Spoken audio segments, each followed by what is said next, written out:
কিন্তু সাংবাদিকতা করতে হলে আপনাকে সত্য তুলে ধরতে হবে। সেই সরকারের লোক বা সেই সরকারের দলীয় কোনো লোক যদি অনিয়ম করে, দুর্নীতি করে, আপনি সেই সংবাদ যদি লিখতে না পারেন, আপনার সাংবাদিকতা করার দরকার নাই। ঘরে বসে থাকেন, জমিতে কৃষকের কাজ করেন। আপনি সাংবাদিক মানে আপনার প্রতিপক্ষ আছে। আপনি বস্তুনিষ্ঠ সংবাদ লিখেছেন মানে আপনার প্রতিপক্ষ আছে, আপনার শত্রু আছে। তাই বলে কি আপনি সাংবাদিকতা করবেন না? একজন সাংবাদিক তার সামাজিক দায়বদ্ধতা আছে। আপনাকে দায়বদ্ধতা নিয়ে কাজ করতে হবে, আপনাকে মানবিক হতে হবে।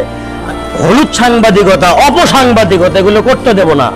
আপনাদের সাংবাদিকতা করতে গিয়ে, বস্তুনিষ্ঠ সংবাদ প্রকাশ করতে গিয়ে যদি কোনো ধরনের সমস্যার মুখে পড়েন, শক্ত প্রতিরোধ গড়ে উঠবে। যে বস্তুনিষ্ঠ সংবাদ প্রকাশের কারণে যদি আপনার উপরে কোনো আঘাত আসে, আমরা পাল্টা আঘাত দেওয়ার জন্য সবাই রাজপথে নেমে আসবো। আপনার কোনো ক্ষতি হতে দেব না। আমি সংবাদ প্রকাশের কারণে আমার বিরুদ্ধে 2টা ডিজিটাল নিরাপত্তা আইনে মামলা হয়েছে। আমি চরমভাবে হয়রানি হয়েছি। এই তরুণ শক্তি সারা দেশে জেগে উঠেছিল, তারা প্রতিরোধ গড়ে তুলেছিল, মানববন্ধন করেছিল, স্মারকলিপি দিয়েছিল। সেই কালো আইন, ডিজিটাল নিরাপত্তা আইনের মামলা থেকে আমাকে অব্যাহতি দেওয়া হয়েছিল।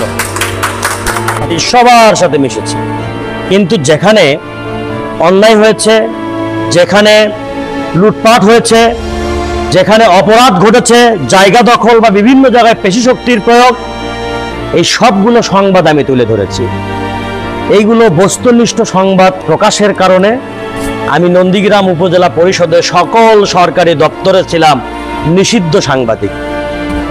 আওয়ামী লীগ সরকার শাসনামলে আইন শৃঙ্খলা কমিটিতে রেজুলেশনের মাধ্যমে তৎকালীন ক্ষমতাসীন দলের নেতাদের উপস্থিতিতে এবং চেয়ারম্যানের উপস্থিতিতে রেজুলেশন করা হয় যে সাংবাদিক নজরুল কোনো দপ্তরে ঢুকতে পারবে না।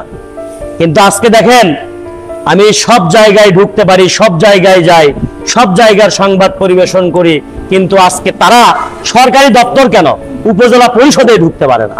নিজেকে সবসময় বস্তুনিষ্ঠ সংবাদ প্রকাশের মধ্য দিয়ে, সোজা সাপটা সত্য লিখনির মধ্য দিয়ে নিজেকে প্রতিবাদী করে গড়ে তুলবেন।